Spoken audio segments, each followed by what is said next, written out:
Imagine waking up one morning and discovering that your entire life has become a nightmare that makes no sense. No explanation, no clear reason. Just confusion, anxiety, and a strange feeling that something invisible is controlling everything around you. You try to understand what is happening, but the more you search for answers, the more lost you become. Now imagine that this feeling is not just a dream but a description of real life. This unsettling idea lies at the heart of the work of Franz Kafka, one of the most mysterious and influential writers in modern history. Kafka's stories are strange, disturbing, and deeply psychological.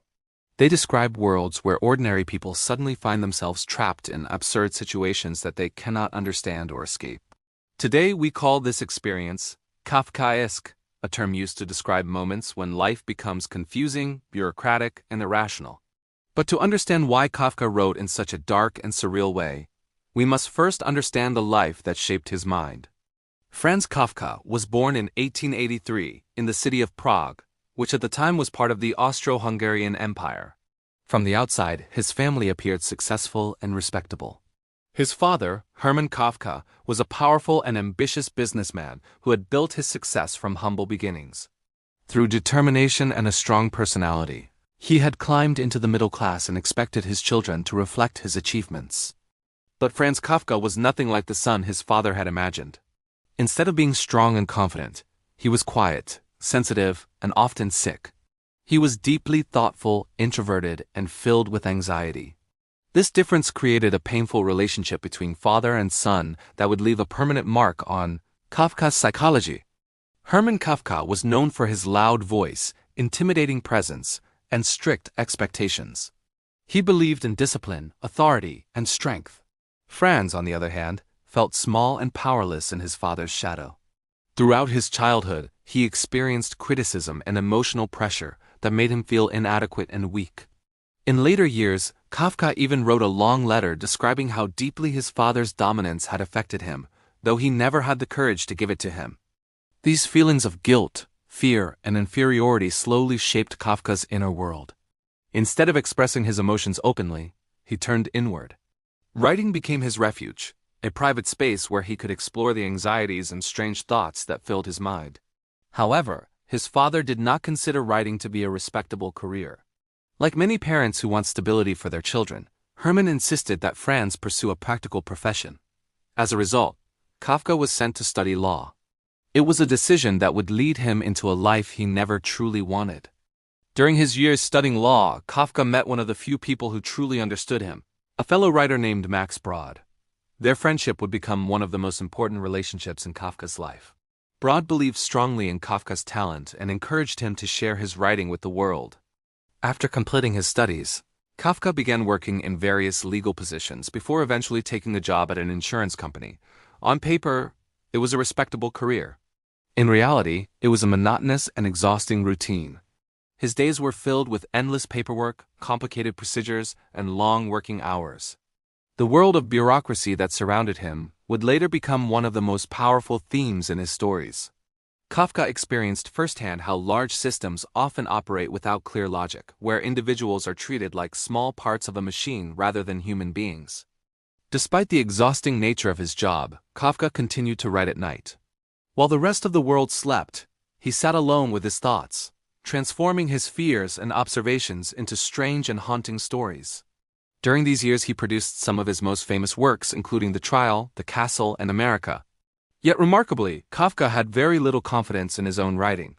He constantly doubted himself and often believed that his work was not good enough to be published.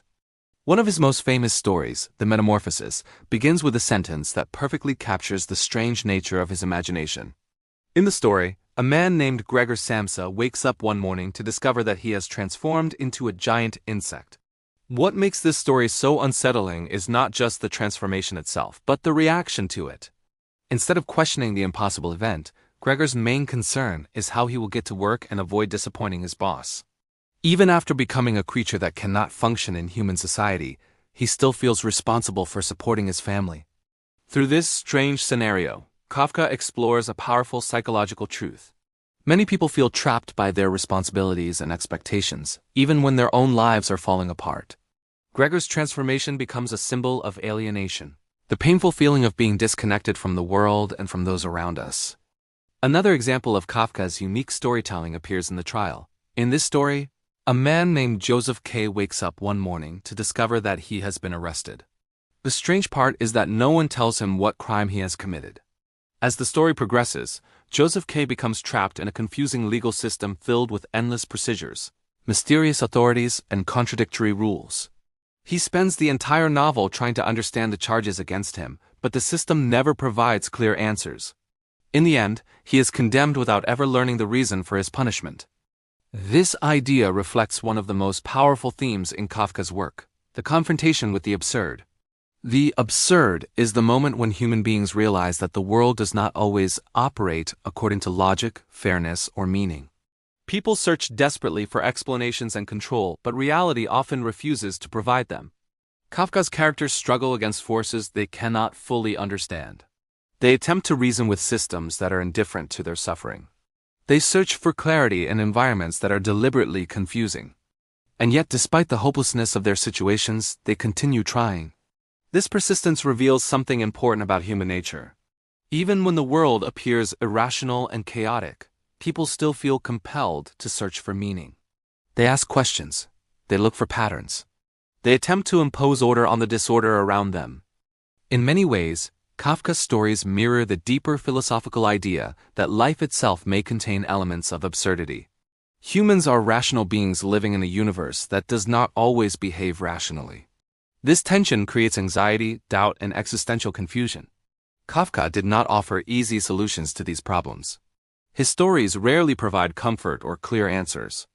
Instead, they invite readers to confront uncomfortable truths about existence, identity, and power. Ironically, while Kafka was producing some of the most influential literature of the 20th century, he believed that his work was insignificant. Throughout his life, he struggled with self-doubt and perfectionism. Many of his manuscripts remained unfinished, and he often hesitated to publish what he had written. In 1924, Kafka's life came to a tragic end when he died from tuberculosis at the age of 41. During his final days, he made a surprising request to his friend Max Brod. Kafka asked him to destroy all of his unpublished manuscripts after his death. It was a decision that could have erased some of the greatest literary works ever written. Fortunately for the world, Max Brod made a different choice. Instead of burning the manuscripts, he carefully organized and published them. Over the following years, Kafka's strange and powerful stories began to attract attention from readers, philosophers, and scholars. Gradually, people realized that Kafka had captured something profound about the human experience. His work described the quiet fears, frustrations, and uncertainties that many people feel but struggle to express. Today, more than a century later, Kafka is considered one of the most important writers in modern history. His influence can be seen in literature, film, philosophy, and psychology. The word Kafkaesque has even entered everyday language to describe situations where individuals feel trapped inside confusing systems beyond their control. Yet perhaps the most fascinating aspect of Kafka's story is the irony of his legacy. During his lifetime, he saw himself as an unsuccessful writer whose work was incomplete and unimportant. He lived quietly, working a routine job and rarely receiving recognition. But after his death, the very stories he doubted began to change the intellectual landscape of the 20th century. Kafka's life reminds us that the true value of creative work is not always recognized immediately. Sometimes the world needs time to understand ideas that are ahead of their era. His writing also reminds us that feelings of uncertainty and confusion are not unique to any single person. The anxiety of existence, the struggle for meaning, and the frustration with complex systems are experiences shared by millions. Through his strange and haunting stories, Kafka gave those feelings a voice. And perhaps that is why his work continues to resonate today.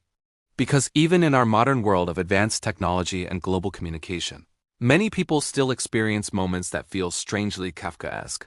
Moments when life seems irrational, when rules appear meaningless, and when answers remain just out of reach. Kafka's stories do not promise that the universe will suddenly become clear or fair. Instead, they reveal something more honest, that the search for understanding itself may be part of the human condition.